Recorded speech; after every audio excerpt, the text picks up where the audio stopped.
అందరికీ నమస్కారం అండి. నేను మీ కార్యం వినయ్ ప్రకాష్ మాట్లాడుతూ ఉన్నాను. అన్న ఆశయం అండి. అసలు ఏంటంటే ప్రతి ఒక్క రాజకీయ పార్టీలో ప్రతి ఒక్క రాజకీయ నాయకుడు ఆ పార్టీ కార్యకర్త కోసం మాట్లాడే ఒక పచ్చి బూతు, అబద్ధమైన పచ్చి బూతు ఒకటి ఉందండి. ఏంటంటే కార్యకర్త మా ప్రాణం, కార్యకర్త లేకపోతే మా పార్టీ లేదు, మేము లేదు, మా రాజకీయం లేదు అని పాపం పచ్చి బూతు మాట్లాడుతూ ఉంటారు. ఇక్కడ ఎందుకంటున్నానంటే బూతు అని, నిజంగా కార్యకర్త అన్నవాడు ఒక జెండా పట్టుకొని జెండాని భుజం మీద మోస్తూ ఒక నిచ్చెనలాగా ఒక పార్టీకి పనిచేస్తూ పార్టీని అధికారంలోకి తీసుకురావాలన్నా, పర్టికులర్ నాయకుడిని ఒక ఎంపీని చేయాలన్నా, ఎమ్మెల్యేని చేయాలన్నా, కనీసం ఒక కార్పొరేటర్ని చేయాలన్నా కార్యకర్త అన్నవాడు లేకపోతే ఆ పార్టీ లేదు, ఆ స్థానిక నాయకుడు కానీ, ఆ మినిస్టర్ కానీ, ఆఖరికి ముఖ్యమంత్రి కానీ, కనీసం ప్రధానమంత్రి కానీ లేరు. కానీ ఇక్కడ ఉన్న ఒక విషయం ఏంటంటే పాపం కార్యకర్త అన్నవాడు కార్యకర్తగానే మిగిలిపోతూ ఉన్నాడు. వాడు ఎప్పుడూ కూడా ఆ జెండాలు మోయటము, జెండాలు కట్టడము, జిందాబాదులు కొట్టడం తప్ప కార్యకర్తగానే నిలబడిపోతూ ఉన్నాడు తప్ప ఆడికి ఒక సరైన పదవి కానీ, ఆర్థికమైన బలం కానీ ఏ పార్టీ కూడా ఇవ్వదు. ఎందుకంటే నాకు తెలిసి అన్ని పార్టీల్లో, సరే ఇప్పటి వరకు అధికారంలో ఉన్న పార్టీ గురించి మాట్లాడుకుందాం, మిగతా పార్టీలు పక్కన పెడితే ఇప్పుడు అధికారంలో ఉన్న ఆ పార్టీ తెలుగుదేశం పార్టీకి గురించి మాట్లాడుకుందాం. మనం గత 40 సంవత్సరాలుగా పార్టీని భుజాల మీద మోస్తున్న కార్యకర్తలు ఇప్పటికీ కూడా కనీసం తిండి తినడానికి కూడా అవకాశం లేని పేదరికంతో మగ్గిపోతూ కూడా పార్టీ కోసం పనిచేస్తూ ఉంటారు. కానీ ఈ నాయకులు ఉన్నారు చూసారా, ఆ పార్టీ నుండి ఈ పార్టీకి, ఈ పార్టీ నుండి ఆ పార్టీకి జంపు చేసే గోపీలు అంటారు, గోడ మీద పిల్లలు. అలాంటి వారికే ప్రతి పార్టీలో కూడా ఇంపార్టెన్స్ ఇస్తూ ఉన్నారు. నాయకుడిగానే ఎదుగుతూ ఉంటాడు, కానీ పార్టీని నిలబెడుతున్న కార్యకర్త అన్న వాడిని ఆ నాయకుడి దగ్గరికి మాట్లాడాల్సిన ఒక విషయం అని చెప్పాలంటే, ఒక ఎమ్మెల్యేని నిలబెట్టడానికి ఒక వార్డులోని, ఒక నియోజకవర్గంలో ఉన్న ఒక చిన్న వీధిలోనో, లేకపోతే ఒక ప్రాంతంలోనో, ఒక కాలనీలో ఉన్న కార్యకర్తలు పనిచేసి ఓట్లు వేయించి మెజార్టీ తీసుకొచ్చి ఒక ఎమ్మెల్యేని చేసి ఆ ఎమ్మెల్యే ఒక మినిస్టర్ అయితే, ఇదే కార్యకర్త ఆ పర్టికులర్ ఆ నాయకుడి దగ్గరికి వెళ్ళడానికి వాడికి అవకాశం ఉండదు, కలవటానికి ఉండదు, మర్చిపోతారు. అసలు విషయాన్ని మనం వద్దాం. తెలుగుదేశం పార్టీ కూటమి అధికారంలోకి వచ్చింది. సుమారు 75-80 రోజులు వస్తూ ఉంది. ఇంకొక 100 రోజులు 100 డేస్ ప్లాన్ ఏదో చేసుకున్నారు చంద్రబాబు నాయుడు గారు. అట్ ది సేమ్ టైం 10 సంవత్సరాలు 15 సంవత్సరాలుగా జనసేనని మోసుకు వస్తున్న కార్యకర్తలు, భుజాల మీద మోసుకొస్తున్న కార్యకర్తలు కూడా పార్టీలో ఉన్నారు. వీళ్ళందరూ అలా ఉండగా ప్రభుత్వం అధికారంలోకి వచ్చింది. సంతోషం, కార్యకర్తలు ఉత్సాహంగా ఉన్నారు, ఉల్లాసంగా ఉన్నారు, పండగలు చేసుకున్నారు, పబ్బాలు చేసుకున్నారు. కానీ మొన్నటి వరకు చంద్రబాబు నాయుడు గారిని, సారా చంద్రబాబు అన్న వ్యక్తులు కానీ, ఆయన జైలుకి పంపించడానికి ప్రత్యక్షంగా పరోక్షంగా పనిచేసిన నాయకులు కానీ,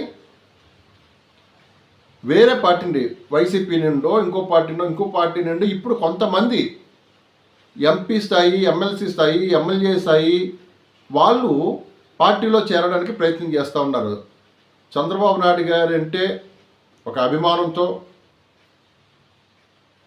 పవన్ కళ్యాణ్ గారి మీద ప్రేమతో, లోకేష్ గారి మీద గౌరవంతో నేను వారికి ఒక చిన్న సజెషన్ ఇస్తున్నాను. సార్, కార్యకర్తల్ని జాగ్రత్తగా చూసుకోండి. వేరే పార్టీ నుండి నిన్నగాక మొన్న వరకు మిమ్మల్ని తిడుతూ అన్పాపులర్ చేసి ఎంత చెడ్డ చేయాలో అంత చెడ్డ చేసిన ఎంపీలు రాజ్యసభ నిన్నగా మన రిజైన్ చేశారు వైసీపీ నుండి, వాళ్ళని పార్టీలోకి వస్తున్నారు. సంతోషం, ఎంతమంది వచ్చినా సంతోషమే. కానీ వాళ్ళకి ఇంపార్టెన్స్ ఇచ్చేయడానికన్నా గత 30-40 సంవత్సరాలుగా పార్టీ కోసం పనిచేసిన కార్యకర్తలను గుర్తించండి, సీనియర్ కార్యకర్తలను గుర్తించండి, వాళ్ళకి నామినేటెడ్ పదవులు ఇవ్వండి. పాపం ఎక్కడో దగ్గర ఏదో జరిగితే పీక కోసి చంపితే చచ్చినవాడు కార్యకర్తే. ఈ నాయకులు వెళ్ళి ఓ ₹1,00,000 2,00,000 ఇస్తే ఆడి జీవితం అది సెట్ అవ్వదు. ఫ్యామిలీ, ఒక మనిషి ప్రాణం పోయినా, పార్టీ కోసం ప్రాణం ఇచ్చిన ఒక కార్యకర్త 10-15 సంవత్సరాలుగా సుమారు 15-20 తప్పుడు కేసులో, అక్రమ కేసుల్లో కోర్టులు తిరుగుతూ ఉన్నా అలాంటి వారిని అందరినీ గుర్తించమని చంద్రబాబు నాయుడు గారిని, పవన్ కళ్యాణ్ గారిని, లోకేష్ గారిని నేను కోరుతూ ఉన్నాను. రాష్ట్రం మొత్తంలో వందలాది మంది కార్యకర్తలు పేదరికంతో మగ్గిపోతూ ఉన్నారు. వాళ్ళకి ఆర్థిక భరోసా ఇవ్వండి, పదవులు ఇవ్వండి. వైసీపీ నుండి వస్తున్న గోడ మీద పిల్లులు లాంటి దుర్మార్గమైన, ఖచ్చితంగా చెప్తున్నాను, దుర్మార్గమైన నిన్నగాక మొన్న మిమ్మల్ని తిట్టి పార్టీ ఓడిపోవడానికి ప్రయత్నం చేసి ఆ ప్రయత్నాలు సఫలం కాక భారీ మెజార్టీతో కూటమి అధికారంలోకి వచ్చింది. ఇప్పుడు వైసీపీలో ఉంటే వాళ్ళకి పుట్టగతులు ఉండవని తెలిసి మళ్ళీ ఇందులోకి వస్తున్నారు. అలాంటి వాళ్ళని ఎంతవరకు ఉంచాలో అంతవరకు ఉంచి కార్యకర్తల్ని జాగ్రత్తగా చూసి, మరి మీ అందరికీ తెలిసిందే, కార్యకర్త అన్నవాడు ఉంటేనే పార్టీని నిలబడతాయి. ఏ పార్టీ అయినా, టీడీపీయా, బీజేపీయా, కాంగ్రెసా, జనసేన, ప్రపంచం భారతదేశంలోనూ సుమారు 2,000 పైగా పార్టీలు, రాజకీయ పార్టీలు, రికగ్నైజ్డ్ పార్టీలు ఉన్నాయి. ఏ పార్టీ నిలబడాలన్నా వార్డు స్థాయిలో, గ్రామ స్థాయిలో, వీధి స్థాయిలో ఉన్న కార్యకర్త వల్లనే. ఒక దగ్గర జెండా ఎగురుతుందంటే కారణం కార్యకర్తే, నాయకుడు కాదు. కార్యకర్తలు నిచ్చెనలాగా భుజాలు పెడితే ఆ భుజాల మీద నుండి వచ్చి నాయకులు అవుతున్నారు. నాయకులారా, మీరందరూ కూడా కార్యకర్తను గౌరవించండి. మీరు ఆర్థికంగా బలపడుతున్నారు, మీ కుటుంబాలు బలపడుతూ ఉన్నాయి, పదవులు పొందుతున్నారు. నాకు తెలిసి విశాఖపట్నంలో వందలాది మంది కార్యకర్తలు ఇప్పటికీ కూడా అరిగిపోయిన చెప్పులు, మాసిపోయిన బట్టలతో పార్టీ కోసం పనిచేస్తూ ఉన్నారు. ఈ విధంగా రాష్ట్రం మొత్తం మీద ఉన్నారు.